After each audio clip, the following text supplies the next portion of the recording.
Working? Yeah. Okay. Okay, just 1 second. Okay, sorry. Okay. Good afternoon, everyone. Thank you so much for bearing with us. We're very pleased to hold this press conference today with the UN High Commissioner for Human Rights, Mr. Volker Türk. As you know, the High Commissioner has been in Lebanon. He's just concluded his visit to the country. During his visit, he's met with the President, the Prime Minister, the President of the Lebanese National Assembly, and the Minister of Social Affairs and the Minister of Justice. And he's also met with victims of the conflict, including those that have been internally displaced or who have been affected by hostilities. He's also met with a broad array of representatives from national human rights mechanisms, civil society, as well as the diplomatic community. We'll hear from the High Commissioner for Human Rights first, and then after that we will open the floor for questions, and we'll take 3 at a time. So let's hear from the High Commissioner. Meser Khir, good afternoon. When I last visited Lebanon a year and a half ago, I saw a country emerging from profound and overlapping crises and events. A protracted political impasse, financial crisis, the COVID-19 pandemic, the Beirut port explosion and armed conflict, all amidst a volatile, wider geopolitical context. Yet, when I came, there was a very clear determination by the new president, by the new government to move forward. And the new leadership signaled an agenda for reform with broad support, both domestically and internationally. And I think there was really a vision emerging for a new Lebanon and very much a glimmer of hope amidst a very difficult situation globally. Over the past year, that determination has been reflected in important steps towards addressing a number of critical issues, including rule of law, accountability issues, disability rights, and other institutional reforms. But the US-Israel-Iran situation ensnared the country earlier this year, triggering a re-escalation of conflict between Hezbollah and Israel. And the impact has not just affected this momentum, but it has been devastating for the people in Lebanon. I am struck by the widespread damage and compounded suffering that I have seen. The trauma, the frustration and despair are palpable. But so too is the demand for justice, which I heard resoundingly.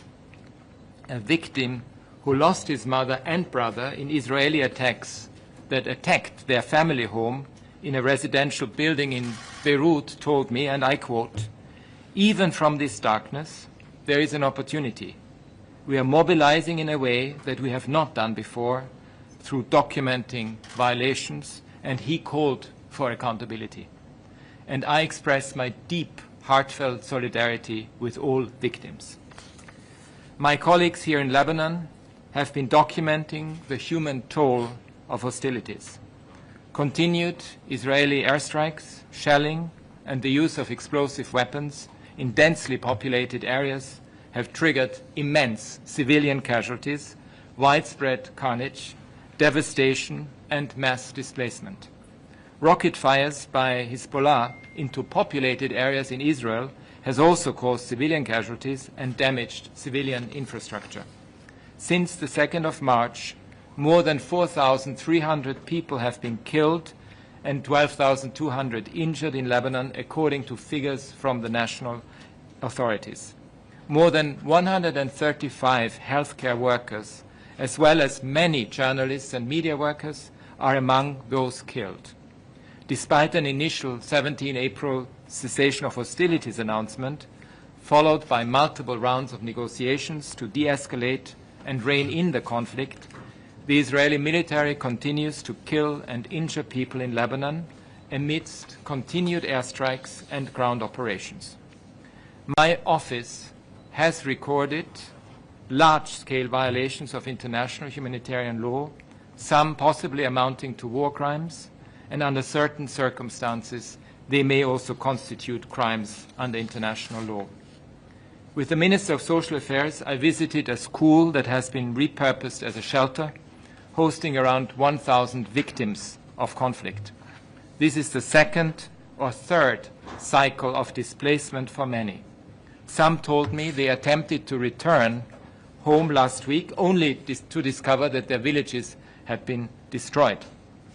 I heard how entire villages south of the Litani River have been razed or rendered uninhabitable as Israeli strikes and ongoing demolitions have flattened homes, schools, healthcare facilities, water distribution networks, electricity infrastructure, places of worship, and agricultural land. As the mandate of the UN interim force in Lebanon, UNIFIL, is set to end this year, I am worried what this means for the protection of civilians in the south. And I hope that this dimension, the protection of civilian dimension, will be taken into account in any future configuration. Israeli forces continue to occupy significant Lebanese territory in the south, and I'm concerned that the overall conduct resulting in large-scale displacement and denial of returns could amount to international crimes. I announced an impartial and independent assessment mission in June, as agreed with the government of Lebanon, and this mission has already deployed to Lebanon, and its members are currently on the ground collecting information and evidence on alleged violations and abuses of international human rights law and violations of international humanitarian law committed by the parties to the conflict in the country since the 2nd of March. Lebanon's dynamic civil society plays a central role and is also engaged in responding to and documenting the impact of the conflict. They highlighted, apart from the conflict, they also highlighted a number of human rights issues, and in particular the need for further progress in protecting the rights of marginalized groups, including refugees, migrants, LGBTIQ+ people, and people with disabilities, and in particular emphasized the need to combat discrimination against them. I heard heartbreaking accounts of the experiences faced by displaced victims of conflict, in particular people with disabilities, who face difficulties in evacuating to safety and accessing shelters. While Lebanon has made important progress, including in ratifying the Convention on the Rights of Persons with Disabilities, the implementation remains challenging. And I also hope for more progress on the decriminalization of same-sex relationships. In a few days, families of the victims of the Beirut port explosion will commemorate the 6th year since this tragic event. Justice needs to be delivered for victims and those responsible held to account. Ongoing, much welcome reform efforts to advance judicial independence and the rule of law will be critical to strengthen the trust in state institutions. Conditions in prison and detention centers in Lebanon require urgent attention. I welcome the draft law to abolish the death penalty, building on the long-standing moratorium in the country, and I encourage its swift adoption by the Parliament. This will make Lebanon the first country in the region to do so. Recovery and reconstruction are not simply a logistics exercise. The relationship between the states and all its citizens needs to be strengthened to address perceptions of division and exclusion, and this was a concern relayed to me in particular by victims from the south. The social contract will need to be rebuilt, where all communities in Lebanon are respected in their dignity and human rights, and where the state is able to protect their rights and provide the services, safety and security they need. This also means full empowerment of the Lebanese state with full respect for its sovereignty and territorial integrity without external interference. I warmly thank the government of Lebanon for hosting my visit, and my office and my colleagues here on the ground remain ready to support Lebanon in the promotion and protection of human rights for all. Shukran. Thank you, High Commissioner. And as the High Commissioner was speaking about our colleagues here, we're also joined by Mr. Mazen Shakura, who's head of the UN Human Rights Regional Office here in Lebanon. So we'll take questions. We'll take 3 at a time. And just a reminder that interpretation is also available, simultaneous interpretation. So we'll open the floor for questions, and as I mentioned, we'll take 3 at a time. And if we go over to you, we'll just ask you to state your name and your media organization. Go ahead. Hello, I'm Katia Shamoun from the National News Agency. What concrete action can you take beyond documentation? We know that your office has repeatedly documented violations against civilians in Lebanon. And we know that this report did not stop these violations. So what kind of action can you take? Okay. Let's open it up for another question.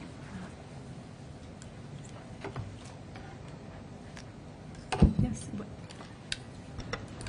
Karim Shayib, Associated Press. I wanted to ask about the widespread displacement. At the peak of the war, we had 1.2 million people displaced. These were all from calls from the Israeli military to indefinitely evacuate areas, entire villages at a time. How is this interpreted under IHL? The Israeli military says this is a humanitarian act to prevent civilian suffering, but Human Rights Watch and other groups have said this, in fact, is against IHL. How do you interpret it, given that you have been able to document the wide-scale displacement and met with a lot of these families? Thank you, Karim. Any other questions before we go around for the first set of responses? Yes, please, go ahead. Hello, as a UN representative, how can you secure accountability regarding what happened in the south? You mentioned that thousands were killed, displaced, many areas were erased. So, as a UN representative, how can you secure accountability, especially that the Israeli Netanyahu is just running off accountability? Yeah, first of all, the protection of civilians is absolutely paramount.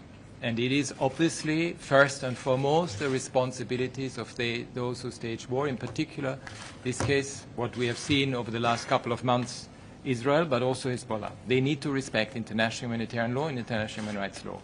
Our role, my office's role is to continue monitoring, documenting, and reporting. We don't have enforcement powers. That's not within the mandate that is given to the United Nations.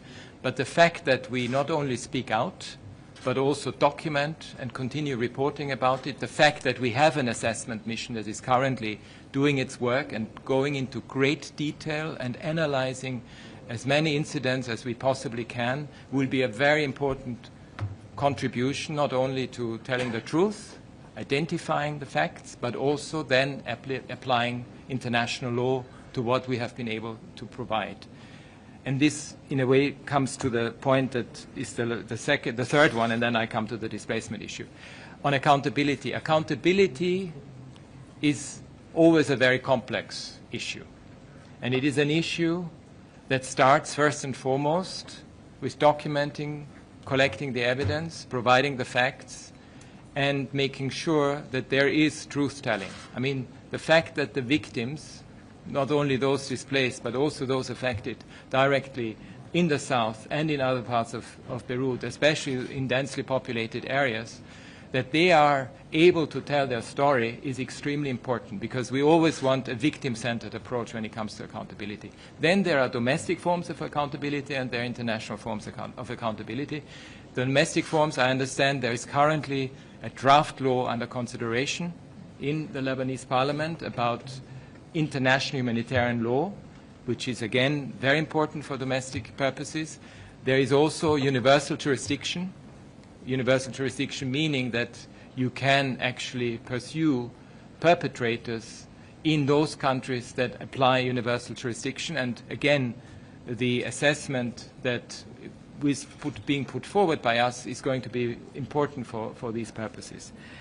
On displacement, I mean, we see a pattern of displacement that is extremely troubling, because the massive displacement that we saw at the height of the crisis, with over 1 million people being displaced, some of them not being able to return. I even met people who tried to return but were basically sent back because they even had to see in front of their eyes how the village is being destroyed, is a particular aspect that we have to look at from the perspective of whether this constitutes international crimes, and this is a particular area that my assessment mission is looking into.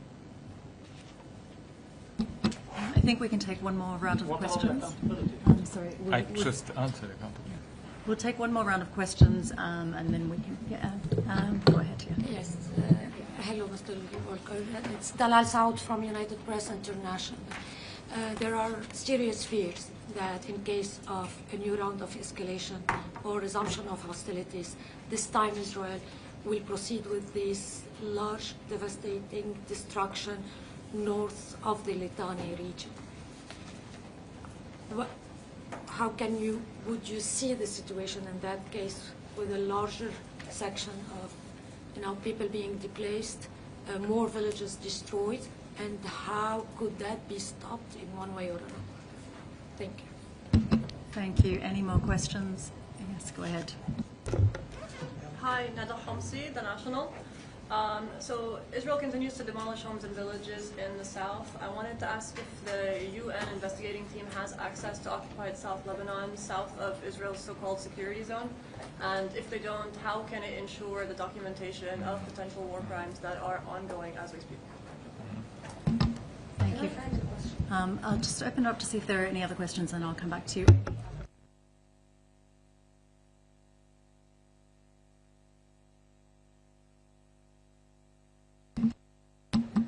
Okay, we can go to your follow-up question.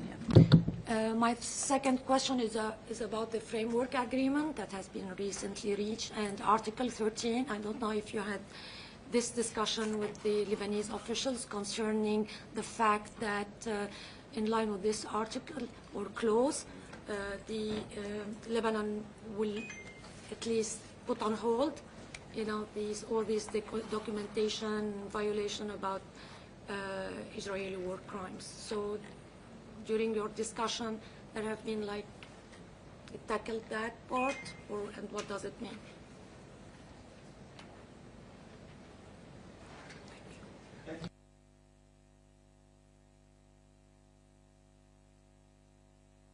Look, on the first one, obviously, with all the ongoing negotiations that are taking place, and there will be ones that are going to take place in Rome, I think on the 4th of August, very important ones.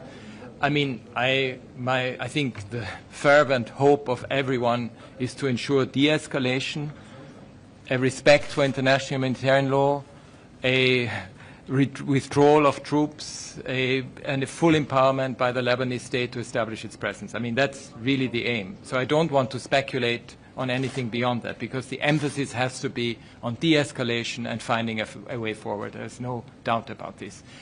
It is very important that my office is able to assess the situation from the 2nd of March until the end of July, and my office will continue monitoring what is happening inside the country, and that in and of itself has hopefully some preventive effect as well. On the matter, yes, we have access to the south, but we are using a methodology that is very strict. We have very strict criteria. We are looking at violations of all parties, as I mentioned, and we are also in touch with everyone who can give us information and provide information to us. And we have, when we validate information, we need 3 independent sources to verify. So that's why sometimes these things take longer. That's how it is. But that's extremely important, because the legitimacy and the credibility of the type of work that we are doing comes precisely from the impartiality and from the professionalism and the integrity that we put to that process. So when we issue our report, we know what we are saying, and we know that we are saying it in good faith and in best possible conscience. On the framework agreement, look, it's obviously a question you need to ask the Lebanese government. I think the fact that we have an assessment mission here is a very important signal.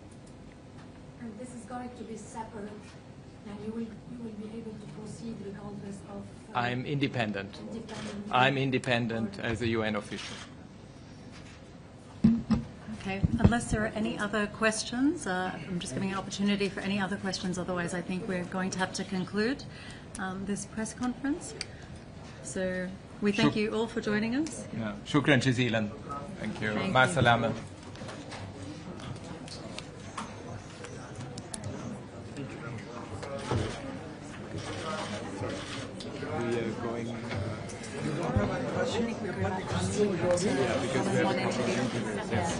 Okay, sorry, I had an issue with yours. But this is, I thought it was But I think it's obviously... Okay.